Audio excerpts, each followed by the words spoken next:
mean, we were there. You weren't talking to anybody. My mother did not hear from me for like 10 days. And when I finally came home, it was like I had been away at war or something.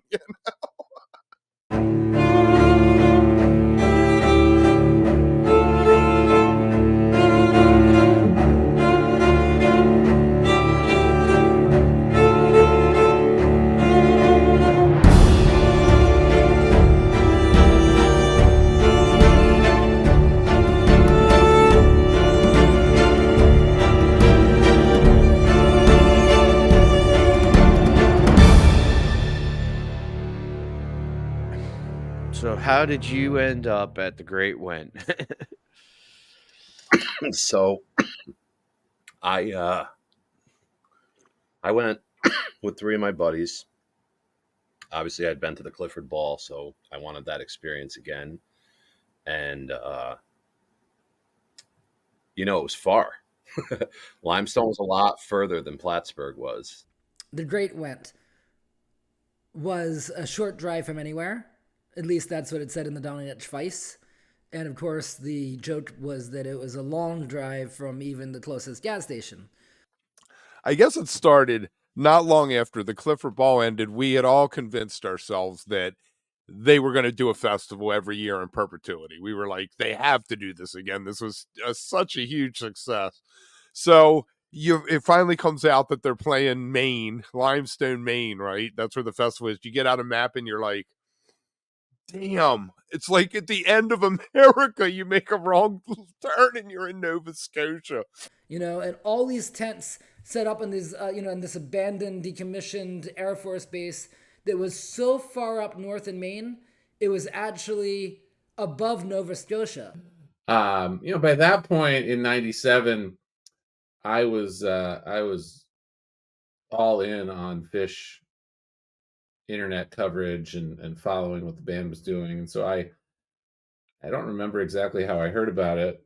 It was probably when they announced it in the Schweiss, and like more than twice as far from where I am. So it was like a good 12 and a half hour, ride up there. Significantly north of Montreal even, but still in the United States. It was, you have to look it on a map to see just how high up there it is. It's no joke. It's way north of Burlington, and Burlington, of course, borders Canada. Well, when you hit the Maine border, right, you're like, yes, we're here. Next stop, Limestone, and then you realize it's like another 9 hours. You have to drive to the end of 95, right? And then you have to drive to the end of Route 1. So I did not go to the Clifford Ball, which, on some hand I had severe FOMO. On other hands, I had severe regret. And on other hands, I said, all right, if it was great, there'll be another. And if not, it'll be, The cool thing about the town of Limestone was like you're literally, or maybe I just don't remember Plattsburgh as well, but the town and shit that you drove through, like with Limestone, like it was like everybody that lived up that way was so happy to see all of us. I mean, the cool thing was all the people with signs, like everybody along Route 1 knew that we were coming. And even if they weren't selling anything, people were just hanging out on their porches watching the parade of, hippies run up there. I don't think we called anybody wooks back then. And lawn chairs, waving as you go by and like talking to you when you were stuck in traffic, waiting to get into the venue and stuff. And I got tickets. And I drove. Well, I did a little bit of that summer tour where I had graduated college. And I'm not saying like a few houses, one here or there. I'm saying every single house, like on the way in, anything you passed, like stores within, tens or hundreds of miles that were on the way up. Like there were signs everywhere. I did the Gorge and then drove to Riverport. That was crazy. 3 days later, and then Chicago and Alpine and Deer Creek, but then missed Star Lake and Darien Lake with the Ken Kesey show because we wanted to get up to the Great Went. So we, never miss the show before the festival. It was very, very, very welcoming going up that way, and like it just made you like feel every like the energy so much more based on the reaction from the town people and shit. It was really cool, man. And I guess that began the beginning of the greatest adventure of my life. Because repeating it the next year, you repeated it. You know what I'm saying?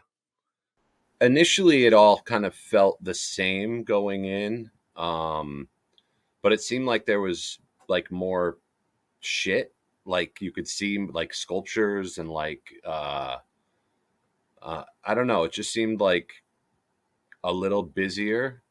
Yeah, the night before, they let you in the night before, which I don't think they were going to, but we got there and got in and set up camp by like 8 o'clock at night. And we had bought lobsters on the way up there.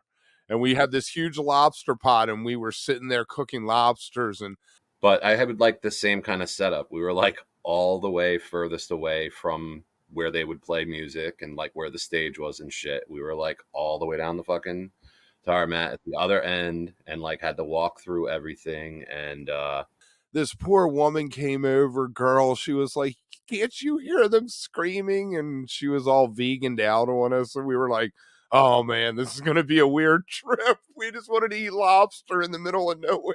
It was the largest city in Maine, remember? And it was a tent city, and it only existed for 2 days. But during those 2 days, we were the largest city in Maine. I felt like the whole like tarmac on both sides was more like you would see like the whole thing was shakedown, like from almost like front to back. Like if there was asphalt that was like people were set up along the roadside.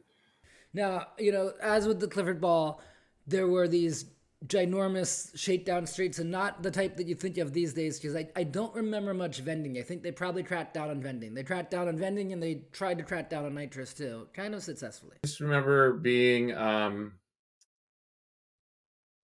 overwhelmed by how massive it was and how awesome it was to be there after having not gone the and I think they took everything they learned from the Clifford Ball, having done it for the first time, and said, all right, next year we're going to do it this way. And they just won up their game and dialed it all in even better, even further away from civilization, to go as far from anywhere as you possibly could go. And like everybody had something, whether it was food or it was, merch, whatever. But I don't know. It seemed like bigger in a sense, but it was only probably because like it just seemed like people learned something from Clifford Ball. It really was a fully immersive and like Phish Disneyland experience. Like all the art that was being drawn on all over the place. Because, of course, famously, the Great Went was this festival where Phish invited their fans to create art on site. There was lots of like scattered pieces of wood that people were painting and shit, like just it. And then, they had the pieces of wood laying out and they had the paint there and you just picked up and painted a little bit on it. It was in an area that was called Went Central. Or maybe it was right next door to Went Central, which was like the little town. And this was a little place called Amusements, where they also had interactive performance art and whatnot. And it was really cool. There was tons of different stations to go hang out in and activities to do throughout the day that they had set up. And it was people were stopping and just taking one little paintbrush and like globbing one little swipe of paint on just to do it and shit, not really knowing what was happening. And it wasn't any great artwork or anything, but it was, I think, more of the community and being part of sort of a collective art piece that they had set up in the festival concert area. So that was different for sure, and a little like puzzling, like, okay, well, but I mean, not that you would really think about it like, oh, cool, this is just like stop here and paint if you want to. I feel like more than one person painted the piece I was on, because I was a little timid. I was a couple brush strokes. This is weird. What are we doing here? a lot of it puts you out of your comfort zone, which is, I think, helped Phish that as a band and we as a fan base grow because it was like the ultimate endurance test, you know? This was a 2-day festival. Their festivals used to be 2 days, 7 sets, 2 days. So take that, Monda Green, with your 8 sets in 4 days. No, I'm actually quite pleased about that. But at the time, it was 7 sets in 2 days, and which intensified the festival. But of course, as is a hallmark of all Phish festivals, they are the only band playing. So musically, I remember the first set, like Maki Supa opened the whole weekend. They opened with Makasupa into the end of Harpua, to kind of close the loop on Clifford Ball. They picked up right where they left off with the Harpua. And then the chalk dust smudging to kick it off, and Theme from the Bottom was awesome. And I remember the Ghost being really good. YEM in there. And then that first night, the first set, that afternoon set went on forever.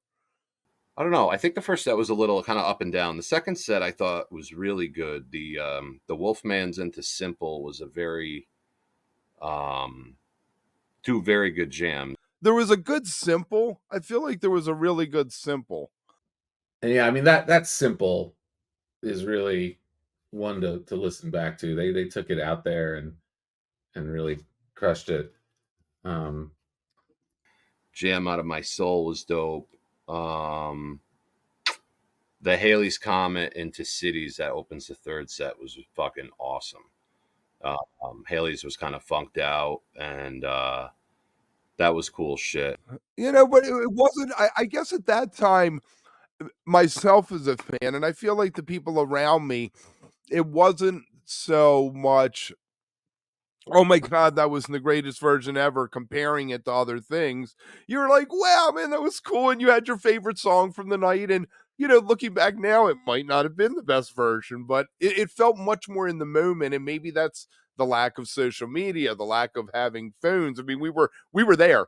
You weren't talking to anybody. My mother did not hear from me for like 10 days. And when I finally came home, it was like I had been away at war or something. I think they like DJ'd at night. Like they did like a weird DJ set. The disco set, which is pretty forgettable, to be honest. They all had dumb DJ names. They set it up where it was at the back of the venue. DJ whatever, DJ whatever, DJ whatever, and DJ whatever. I forget their names. And I remember it going on and kind of walking over and checking it out, but it was more like from afar. I don't remember that many people being there, maybe a few thousand for Phish's surprise set. And they all play keyboards for an hour. It's very difficult to listen to maybe now.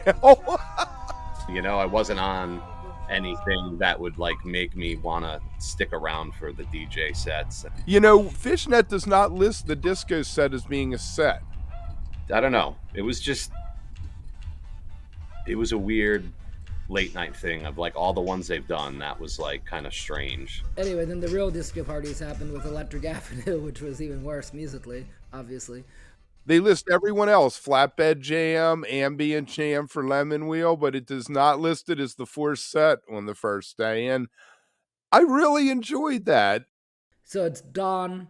It's getting light out. I go back to my tent. We had no cell phones, of course, so I must have had a wristwatch with an alarm clock on it or something, because I remember thinking, try to fall asleep. Now, when you're falling asleep on a head full, that's why it was dawn before I even tried. And it took me then an hour to find my tent, because that's how it was back then. Again, pre-cell phones, but also the second Phish festival, they were just figuring it out. And the tent cities were massive and huge and just giant blocks, and it all looked the same because it was a decommissioned Air Force base. And as the sun's coming up on a head full after doing the disco parties, and I get back to my tent, and I, after an hour of finding it, and I say to myself, okay, fall asleep so I can wake up in 2 hours, get naked, and go hang out with a bunch of strangers. I'd like to remind you about the Spencer Tunick photo shoot happening at 10 o'clock. Anyone who wants to get naked and have their photo taken, It's all for the cause of art. You can see your bare ass displayed somewhere in an art gallery somewhere across the country, around the world. So make sure you show Which up in the ozone. the thing is that it is so off-brand for me. I am, a not card-carrying member of, but a friend of the Never Nudes. Probably 2 or 3 steps away from being one myself. So Never Nude friendly, Never Nude adjacent, and time and place. Timing is everything. That much I know. And so, the idea of getting naked with these strangers was just, why am I doing it? Well, because as we know, Spencer Tunick was trying to go for the world record for the world record for the most amount of naked people in one photo. And, as I said, I am never that guy. I'm never naked guy. I don't care how hard the thunderstorm is and how raging of a creamy they're going to play. I am not the guy streaking across the field naked. I am never that guy. However, I was not in the naked photo. No, I would have been embarrassed.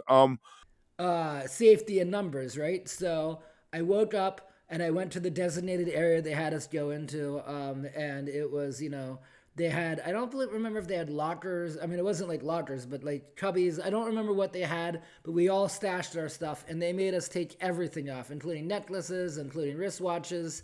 That's when I started thinking maybe this is a bad idea. There was so many people walking around naked though, and we were like hanging out drinking. It was 11 in the morning or whatever, and I just kept messing with my buddy. Dude, behind you. And he turned around to be some dude there, like right in his face. And of course I thought that it was going to be with 1,000+ strangers. Well, much to my horror, it wasn't all strangers, including some girls that I had like major crushes on that whole summer. Well, there goes my chances, But in any case, so then we get naked. A friend of mine, who I was happy to see, granted not necessarily in that naked, but I was still happy to see because he had smuggled in a bowl, and this was before cannabis was legal anywhere, recreationally, and in 1997. And of course, Phish festivals play by their own rules. I get that, but like we weren't allowed to have rings on our fingers, and somehow he had the ball, and I guess he cupped it in his hand and the lighter in the other hand. And now that I'm remembering it, maybe it was me with the ball. Well, anyway, thank God, because it made the following hour tolerable. That was another thing that really pushed boundaries because you're not used to seeing people walking around naked, and everybody who was seemed completely comfortable with it. As we then were supposed to lay down flat, arms along our side. It's for hitting the ball once in a while. And then arms along our side and, straight forward and just like basically lying down like logs, over 1,000 of us on this concrete runway, decommissioned Air Force Base runway, so that Spencer Tunick could up in his crane that he had, look down and shoot photos. And then, of course, we all got the photo in the mail, like a little fold-out poster of it. And I still remember where I am. I can always locate me because I'm next to the fat guy, so you can't see me. There was no shame or, no hedging what they were doing. They were all into it. And that picture is, wow, if you look at it, a lot of bush. The next day, I wasn't crazy about the first set. They opened with this kind of acoustic-y set. I kind of remember it got off to like a slow start. The Wedge and Beauty of My Dreams, and it was a little slower, and Vultures, and maybe pulled itself together at the end with the Tweezer and Taste. But then a cappella Carolina to close the first set, and then they had the what do you call it? Like a symphony orchestra. The symphony orchestra that played in between. It was beautiful, and they had like a glider plane thing flying, and it served as a really great kind of extension of the afternoon. I want to say there was like a smoke show with the plane type of thing. And I certainly recall walking around during that, taking in the sights of the concert, just feeling this very chill vibe. Like that, they just set up on stage, and it was a huge thing going on for maybe an hour and a half or something. The summer tour coming to a close, just this incredible community and beautiful day. It was quite validating. It was quite large. So it was like a real quick set break, then that symphony orchestra thing, then like another kind of like maybe a half hour, and then Phish was back. And I specifically remember seeing a friend and us connecting around how awesome it was to be there, and we both had this just overwhelming thought that the next set plus of music was going to be like, it was all building up to that. We could feel the energy in the concert ground. Just the symphony almost created this tension that needed to be released. And when they came on with Down with Disease, that second set, the second set is just fucking the everything. I mean, the Down with Disease was great. Probably doesn't get talked about enough.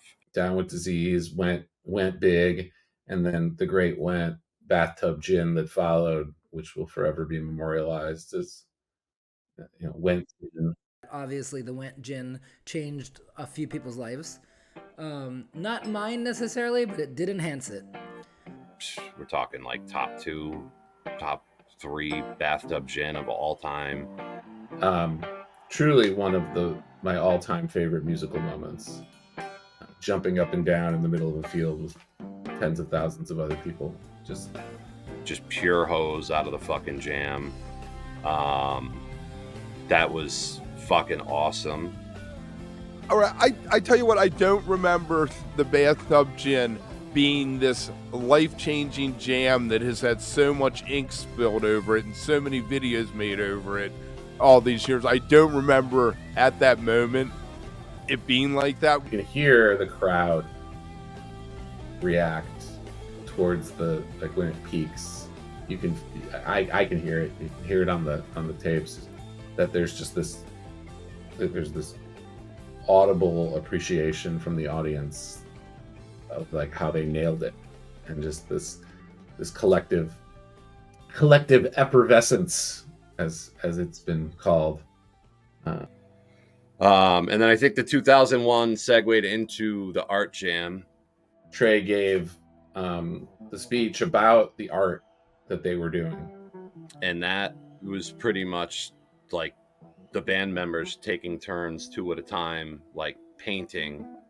Where they talked about how, you know, they feel on stage when they're playing that it is a communal experience with the audience, and they don't just feel it, they know it. 2 of them were playing at a time. It was like Mike and Trey playing, and Paige and Phish had painted their pieces and walked them over.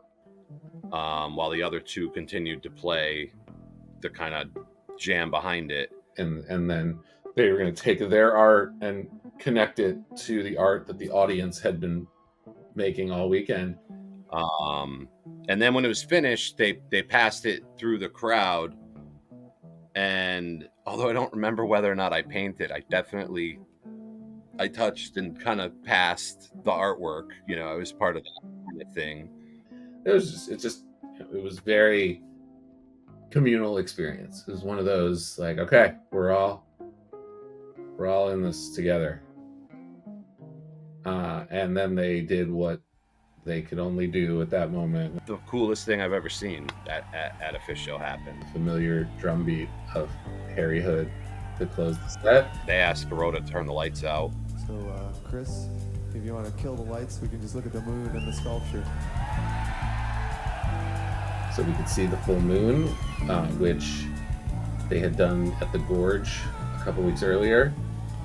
And the fucking most amazing glow stick war just broke out, and it was the most glorious thing ever, because for me it was just 1,000 trails going all of a sudden going across the sky, and I was like, wow.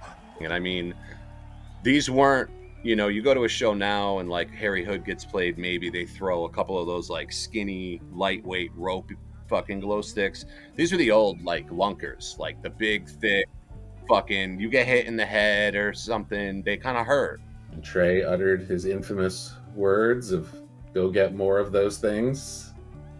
We were just getting hit and picking shit up and like throwing them again, and literally everybody was. It seemed like it was really the coolest fucking moment at a Phish show ever. We actually thought that it had something to do with the band. Like they set it up as part of like another art installation thing, you know? I still can't believe there's no video of this. They're gonna drop that on us one day and just hopefully blow our minds with it, because I've just always wanted to like see that again. Like it was just the coolest thing. But that was a truly special set of music. I had goosebumps just recalling and thinking about it. I can place myself back there at any moment, which is the beauty of that implanted memory, is that I can access that whenever I need it. And then when it comes on the radio, I can't, I turn off my phone and I have to listen to it whenever it comes on. But there was a Holt passing. It might have actually been a third set when we passed the art, and then they kind of just put it up, and I don't know if they were like nailing it to the wooden fucking kind of teepee that was built, and like there was all the fans painted boards were kind of pegged up there, and then they put the band's painted board up there with it, and then they just fucking set the whole thing ablaze and burned it all down at the end. So at first it seemed like we were all coming together in this message, and then it was like, and we're gonna burn all this shit down now. People were pissed. They burned it down, by the way, right after singing when the circus comes to town. One day I'll burn this whole place down. It was crazy. It was crazy when they lit it on fire, because you're like, wait, what's going on? And they had the fire department there in case something dumb happened. The fire department probably loved it as a chance to run drills. Fans were outraged. They were like, Phish isn't just pissing in our ears, they're also shitting on our art. Burning it. I mean, it was a fucking massive blaze. I mean, this tower was, had to be like fucking 30 feet tall or some shit like that. Taller than that even. It was a big fucking kind of sculpture that got burned down. And the whole point of burning the art was to say, look, we created this. It's this magical weekend, but it's only this weekend, and then boom, it's nothing but a memory. We can't go back there. We can't even show you the artifacts. You had to be there. So they do the art thing, right? Where we all paint this piece of art, and you normally think of art like that as something you go see all the time. You can go see David, the statue of David, if you want. It exists. It was a piece of art that was meant to endure. And they built a piece of art and burned it. So we no longer remembered it. And I walked out of there. It was just so impactful to me on so many levels about what art is and whether, it needs to exist. Do you need to record shows? Do you need to write down stories? Can it all just be in the moment and then be gone? But this was about creating art, not just musically first, but also spiritually, just through the exchanges we had on that tarmac and over the course of the 2 days. And, one could argue that we became kind of a part of the performative nature of the event, just by being participants, just by being there, and participating. You might even be able to say that, maybe some bright-eyed 20-year-old goofy boy from Pennsylvania on a head full of acid was up there doing interactive performance art without even knowing it. So, we made art. Phish made an entire city, and by Monday, it was all gone. It was pretty mind-blowing. It was unlike anything I had seen before, just in terms of its scope and size and impact, and just the intention that went into it by the crew that built it was obvious. And I think it was also sort of at this this point of the band where it was still sort of an unknown underground innocence of like, look at what we can do and get tens of thousands of people to go travel as far as you possibly can, and not even, no, like if you know, and there were a lot of people there, and looking around, it's validating. We stayed for quite a bit. Basically, we were like, let's last time we ran out the door, this time let's let everybody else roll out.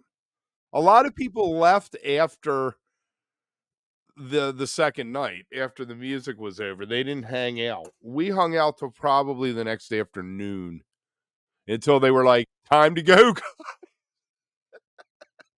I mean, we packed up. We had packed up in the morning, but we just sat there. We were like, we got 10 beers left. Let's finish these beers before we go. Getting out of there was not easy. It took a long time.